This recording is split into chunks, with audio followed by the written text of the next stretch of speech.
스마트폰과 노트북 등 전자기기들에 꼭 들어가는 것 중 하나가 배터리인데요. 이 배터리를 만드는 재료, 바로 리튬입니다. 네, 그런데 미래에는 이 리튬 때문에 자원 전쟁이 벌어질지도 모르겠습니다. 오늘 시간 속으로에서는 김동환 국제전략자원연구원장과 함께 리튬 자원과 미래에 대한 이야기를 해보겠습니다. 어서 오십시오. 안녕하세요. 반갑습니다. 예.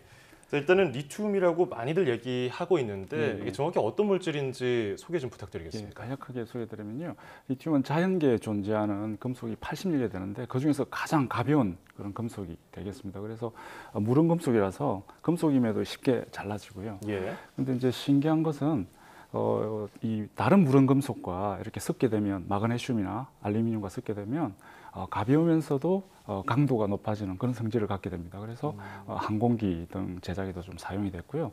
이제 무엇보다 리튬은 희소금속으로서 산업적 수요가 아주 높은 그런 금속이 되겠습니다. 굉장히 쓰임새가 많은 금속인 것 같은데 이게 굉장히 리튬의 희소 금속이라고요? 예, 맞습니다.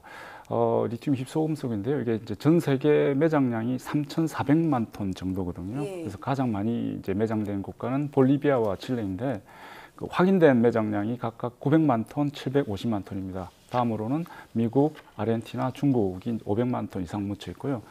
근데 전 세계 매장량이 3,400만 톤이면 몇백 년 충분히 이제 사용할 것처럼 그렇게 보이지만 사실은 머지않아 리튬 공급이 원활하지 못하게 될 가능성이 아주 높습니다. 왜냐하면 리튬을 장기간 재고를 할 수 있는 곳이 남미랑 호주 등 일부 지역에만 또 몰려 있기 때문인데요. 게다가 리튬을 대량 공급할 수 있는 그런 업체도 전 세계적으로 4~5곳에 불과합니다. 그래서 리튬의 매장량과는 무관하게 특정 국가의 정치적인 목적이라든지 특정 기업의 폭리 추구 그런 여부에 따라서 원활하게 공급되지 못할 가능성이 큰 그런 금속이 되겠습니다. 리튬 같은 자원이 많이 있는 나라는 얼마나 좋을까요? 좋죠. 우리나라에 하나도 없는 거죠? 전혀 없습니다. 전량 수입하고 있습니다. 그러니까 우리나라는 이런 게 없으니까 이런 것 가지고서 공급 안 해주겠다 이러면 우리 산업이 굉장한 타격을 입을 텐데 어마어마한 타격이 현재 실제로 우리나라에서 주력 상품으로 팔고 있는 스마트폰, 태블릿 PC 등에도 이 배터리로 많이 쓰이잖아요. 많이 씁니다. 그래서 IT 기기에 들어가는 그 리튬은 사실 아주 소량입니다. 보통 스마트폰 한 대에 들어가는 리튬의 양이 5에서 7mg이고요. 뭐 태블릿 PC 같은 경우는 25에서 30mg 정도인데요. 그렇게 아주 적은 양만 사용해도 리튬이 들어간 배터리는 그전에 비해 빨리 충전되고 또 훨씬 가볍고 또 사용 시간은 더 길어집니다. 또 방전되기 전에 반복해서 충전하면 최대 용량이 줄어드는 그런 메모리 효과라고 있거든요. 근데 이건 없습니다. 그리고 자가 방전에 의한 손실. 가만히 둬도 이제 방전하는 게 월 3에서 5%로 매우 적습니다. 그래서 이런 장점들 때문에 리튬에 대한 활용도가 높아지고 있고요. 그런데 이제 리튬 사용 분야가 전기 자동차로 확대되면서 공급에 문제가 되기 시작했습니다. 그래서 머지않아 미래에는 리튬 공급으로 인한 문제가 더욱 커질 것으로 이렇게 보입니다. 굉장히 큰 장점들이 있네요. 배터리 충전 속도도 단축시킬 수 있고 지속성도 증가하고. 그런데 이제 스마트폰에 들어가는 리튬의 양이 굉장히 소량이라고 말씀하셨는데 이게 향후 이제 공급 문제가 생길 수 있다고 보는 이유는 어디에 있는 걸까요? 그렇습니다. 앞서 말씀드린 IT 기기는 아주 소량인데요. 이게 이제 전기차에 이제 들어가면서 이제 문제가 생겼는데요. 예를 들어 세계 전기차 판매 1위인 닛산의 그 리프 모델이라고 있습니다. 이 모델은 21kg이 사용되고요. 또 우리나라에도 인지도가 높은 테슬라의 모델 S에는 63kg의 리튬이 이제 필요합니다. 한 대 이렇게? 한 대, 그렇죠. 그래서 자동차 한 대 최대 80kg의 리튬이 이제 필요하거든요. 그래서 차 한 대를 위해서 스마트폰 10,000개 분량의 이제 리튬이 이제 필요하게 된 겁니다. 그래서 거기다가 세계적으로 또 전기차에 대한 관심이 또 높아지면서 리튬 시장에서 자원 전쟁이 불붙게 된 겁니다. 그래서 실제로 리튬을 확보를 위한 전쟁은 자원 전쟁은 이미 시작이 되었습니다. 전기차의 성능은 역시 얼마나 멀리까지 달릴 수 있느냐. 이게 배터리 성능 문제인데 굉장히 많이 들어가네요. 맞습니다. 리튬 확보를 위한 자원 전쟁, 전쟁이란 말 쉽게 안 붙이는데 얼마나 심각해지고 있는 겁니까? 이제 우선 가격이 많이 올랐습니다. 그래서 현재 리튬 가격은 지난 상반기 대비 3배나 폭등했고요. 그다음에 5년 전에 비해는 무려 6배 이상 이렇게 올랐습니다.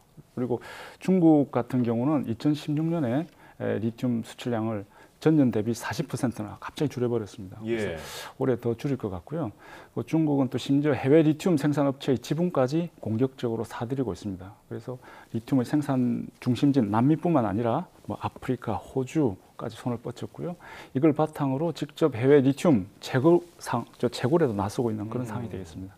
미국의 테슬라 같은 경우도 세계 최대 리튬 이온 전지 공장이 될 기가 팩토리를 좀 짓고 있는데요. 앞으로 최소 24,000톤 이상의 리튬이 필요하게 됩니다. 그래서 리튬 공급을 위해 최근 멕시코와 남미를 자기 집 드나들듯이 그렇게 방문하고 있습니다. 그리고 네덜란드 등 유럽 국가들도 브라질 등의 리튬 강산에 투자를 좀 확대하고 있습니다.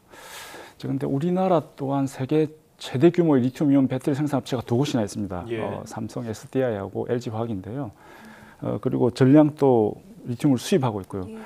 그럼에도 좀 정부 차원의 좀 장기적이고 좀 안정적인 그런 리튬 수급을 위한 움직임이 좀 부족한 그런 상황이 되겠습니다. 네, 리튬 자원이 있는 곳보다 없는 나라들이 훨씬 더 많은데 이렇게 리튬 자원의 공급 문제가 이어진다면 앞으로 굉장히 미래가 조금 어떻게 전망을 해야 될까요? 네, 이제 우리나라 한해서만 본다면 리튬이 없는 그 한국 경제는 이빨 빠진 호랑이와 같습니다. 그래서 현재 전 세계 모바일과 IT용 리튬이온 배터리 시장에서 우리나라의 점유율이 42.2%나 됩니다. 압도적인 일이죠. 그래서 만약 그 리튬 부족으로 시장에서 가격 경쟁력을 잃게 된다면 지금까지 키워온 점유율을 잃는 것은 순식간이 될 것이고요. 게다가 미래는 이제 전기차 시장이 IT 규모보다 훨씬 커집니다. 그러니까 문제가 더 심각해지겠죠. 그래서 우리 경제의 근간이었던 철강, 조선, 해운업이 좀 크게 타격을 받은 그런 현재 상황에서 그나마 우리 경제를 떠받치고 있는 IT와 또 자동차 산업까지 경쟁을 잃게 되는 겁니다. 그래서 상상조차 하기 싫은 그런 미래 상황이지만 미리 대비하지 않으면 머지않아 냉정한 현실로 우리가 또 마주하게 될 수도 있을 것 같습니다. 그래서 이것이 희소금속이 좀 중요한 이유가 아닌가 그렇게 보고 있습니다. 우리가 그냥 넋놓고 보고 있으면은 이리 치고 저리 치다가 정말 점유율을 굉장히 많이 잃게 될 텐데 우리나라가 어떤 대비를 하면 좋을까요? 네, 이제 먼저 해외 자원 부국을 상대로 지속적인 어떤 투자가 좀 이루어져야 합니다. 그래서 광산 또는 자원 생산 기업의 지분 인수도 좀 적극적으로 해줘야 하고요. 물론 그동안 해외 자원 개발에 투자를 계속했습니다. 그렇지만 진척도 잘 안 됐고 또 실효성도 없었죠. 그래서 이런 점은 좀 반드시 좀 개선이 필요하고요. 두 번째는 한정된 자원을 어떻게 관리하느냐에 대한 효율성에 관심을 좀 가져야 할 것 같습니다. 예를 들어 우리나라에는 이미 소비자의 손을 거쳐간 희소금속 자원이 많이 있습니다. 예를 들어 폐휴대폰 1톤을 모으면 약 3에서 5kg의 리튬 해수가 가능하거든요. 그래서 희소금속 자원 해수를 위한 좀 기술 투자가 좀 이루어져야 하고 끝으로 이제 도시 광산과 같은 어떤 자원의 순환 활성화를 위한 좀 구체적이고 또 적극적인 그런 정책이 좀 따랐으면 하는 그런 바람입니다. 예, 알겠습니다. 지금까지 김동환 국제전략자원연구원장과 함께 이야기 나눠봤습니다. 오늘 감사합니다. 감사합니다.